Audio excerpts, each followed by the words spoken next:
Assalamualaikum warahmatullahi wabarakatuh. Halo teman-teman semua, saya Septi Naftavia dengan NIM 2314070067. Saya dari kelas PGMIB. Septi merupakan anggota dari kelompok 10 yang membahas tentang materi evaluasi kurikulum. Pada kesempatan kali ini, Septi ingin membahas tentang materi poin A dan B. A. Pengertian evaluasi kurikulum, dan B. Tujuan evaluasi kurikulum. Tentunya teman-teman sudah mengetahui apa itu evaluasi. Nah, evaluasi sendiri merupakan bagaimana cara kita melihat tujuan yang kita harapkan itu sudah sesuai atau belum. Nah, kita perlu mengevaluasi hal tersebut. Apakah sudah berhasil atau belum? Maka, jika kita bahas tentang evaluasi kurikulum, maknanya ya teman-teman, di sini kita akan menemukan sebuah proses. Apakah kurikulum itu sudah sesuai dengan yang kita harapkan atau belum nantinya. Nah, secara harfiahnya, definisi evaluasi kurikulum itu adalah evaluasi kurikulum adalah proses sistematis dan terukur dan terstruktur yang dilakukan untuk memperbaiki kurikulum yang masih dalam tahap pengembangan maupun kurikulum yang telah dilaksanakan agar menjadi lebih sesuai di masa yang akan datang. Jadi, di sini ada dua hal ya teman-teman, baik itu masih dalam tahap pengembangan dan maupun dalam yang sudah diimplementasikan atau yang sudah dilaksanakan. Jadi, dua kemungkinan ini sangatlah mungkin terjadi. Bagaimana? Ya, maksudnya begini teman-teman. Sekalipun kurikulum itu tetap berjalan atau seiring berjalannya waktu, pasti kita akan tetap bisa mengevaluasinya. Nah, seiring berjalannya waktu terus-menerus, nah, apa efeknya? Apa implikasinya? Implikasinya yaitu tadi, berarti kurikulum ini sesuai berjalannya waktu itu akan tetap bisa berubah-ubah kapan saja. Jadi kita akan tetap bisa mengevaluasinya. Perubahan itu akibatnya yaitu tadi adanya evaluasi. Evaluasi apa? Evaluasi kurikulum. Dan yang perlu digarisbawahi di sini adalah agar menjadi lebih sesuai di masa yang akan datang. Tujuan diterapkan kurikulum atau salah satu indikator penilaian berhasil atau tidaknya kurikulum itu adalah apakah ia sesuai dengan sasaran yang kita harapkan atau hanya berputar di situ-situ saja. Apakah ia sesuai dengan perkembangan zaman? Maka untuk mengetahui semua hal itu sesuai atau tidaknya, itulah yang dibutuhkan yang namanya tadi evaluasi. Dapat kita lihat dari mana? Nah, secara harfiahnya kita dapat melihatnya dari segi kuantitatif. Kuantitatif ini dilihat dari segi soft skill dan hard skill peserta didik. Nah, apakah terlaksana materi-materi yang kita ajarkan, atau secara nilai, apakah nilai yang diberikan itu apakah nilainya bagus atau jelek, atau bisa juga dari secara scoring. Misalnya kita bisa menetapkan scoring nasional. Scoring nasionalnya itu maksudnya bagaimana nilai peningkatan itu, atau apakah meningkat atau menurun atau begitu-begitu saja atau biasa-biasa saja. Hal-hal tersebut bisa saja terjadi, bisa saja menjadi tolak ukur evaluasi, atau kemudian bisa diperbaiki lagi kurikulum tersebut. Dari situlah evaluasi juga memiliki yang namanya tujuan. Tujuan evaluasi kurikulum itu ada 3. Di sini kita akan membahas 3 tujuan evaluasi kurikulum. Yang pertama adalah perbaikan program.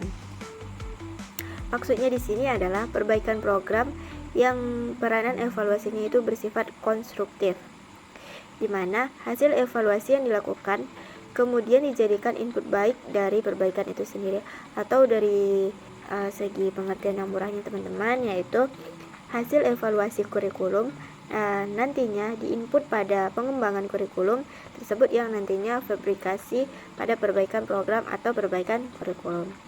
Jadi, kenapa kita membahas atau kenapa kita ngomong tentang evaluasi kurikulum ini?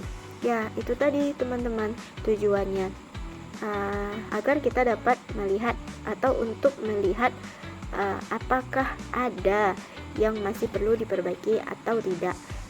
Ketika masih ada, oh begitu, jadi kita perlu melakukan perbaikan atau mengevaluasi lagi terhadap kurikulum yang kita ajarkan. Itu tujuan evaluasi kurikulum yang pertama, teman-teman. Nah, selanjutnya yang kedua yaitu tujuan evaluasi kurikulum adalah pertanggungjawaban kepada berbagai pihak. Nah, berbagai pihak di sini maksudnya teman-teman, berbagai pihak-pihak yang berkepentingan, yang misalnya yang mensponsori kegiatannya terhadap kegiatan perkembangan kurikulum. Kalau kita bicara tentang pihak-pihak pihak kurikulum di bidang swasta, misalnya teman-teman, kurikulum itu menggunakan lembaga tersendiri yang memang ahli dalam kurikulumnya. Nah, di sini apa bentuk evaluasi kurikulum ini adalah suatu bentuk pertanggungjawaban kepada pihak-pihak yang mensponsori hal tersebut. Kalau ternyata belum berhasil, perlu diperbaiki lagi kurikulum tersebut. Nah, itu kalau kita berbicara tentang kurikulum swasta. Nah, bagaimana kalau kurikulum itu nasional atau kurikulum nasional kita? Pihak-pihak tersebut bisa saja yang termasuk kayak pemerintah, masyarakat, orang tua, petugas pendidikan, apalagi balik lagi ke lembaga-lembaga yang mensponsori kegiatannya perkembangan kurikulum itu sendiri. Nah, inilah yang menjadi pihak-pihak yang berhak menerima pertanggungjawaban evaluasi kurikulum nantinya. Nah, yang selanjutnya tujuan yang terakhir yaitu penentuan tindak lanjut hasil pengembangan. Nah, tindak lanjut hasil pengembangan kurikulum itu dapat berbentuk jawaban atas dua pertanyaan ya teman-teman. Pertanyaan pertama adalah apakah kurikulum tersebut akan atau tidak akan disebarluaskan ke semua sistem yang ada? Atau pertanyaan yang kedua, bagaimana dan dengan cara yang bagaimana pula kurikulum yang baru tersebut akan disebarluaskan ke dalam sistem yang ada? Nah, ditinjau dari dua pertanyaan tersebut sesuai dengan proses kurikulum yang berjalan atau yang sedang berlangsung. Pada pertanyaan yang pertama itu dipandang tidak tepat. Kenapa tidak tepat untuk dijadikan sebagai akhir dari fase pengembangan kurikulum? Kenapa? Yaitu tadi teman-teman di awal sudah kita bahas atau kita singgung tentang pengertian definisi evaluasi kurikulum. Nah, di situ ada membahas tentang evaluasi kurikulum itu bisa dilakukan saat pengembangan kurikulum atau bahasa lainnya saat di akhir fase. Nah, kalau untuk pertanyaan pertama tadi, apakah kurikulum ini akan atau tidak akan disebar? Nah, berarti ini kan masih pada fase pengembangan, masih di tengah-tengah konsep. Nah, selanjutnya kalau pertanyaan yang kedua itu kondisi yang bagaimana dan dengan cara yang bagaimana pula kurikulum tersebut akan disebarluaskan. Berarti kondisinya kurikulum tersebut sudah oke dan sudah dievaluasi, tinggal bagaimana cara kita menyebarkan, bagaimana cara kita memberitahu kepada pihak-pihak yang membutuhkan kurikulum tersebut. Maka ini termasuk ke dalam fase akhir atau fase pengembangan kurikulum. Jadi di antara dua pertanyaan tadi dapat kita simpulkan kalau yang pertama itu masih dalam fase pertengahan atau masih dalam fase pengembangan yang belum tentu ke tahap fase akhirnya, dan yang kedua itu baru fase yang lebih cocok dengan atau yang lebih tepat pada fase akhir.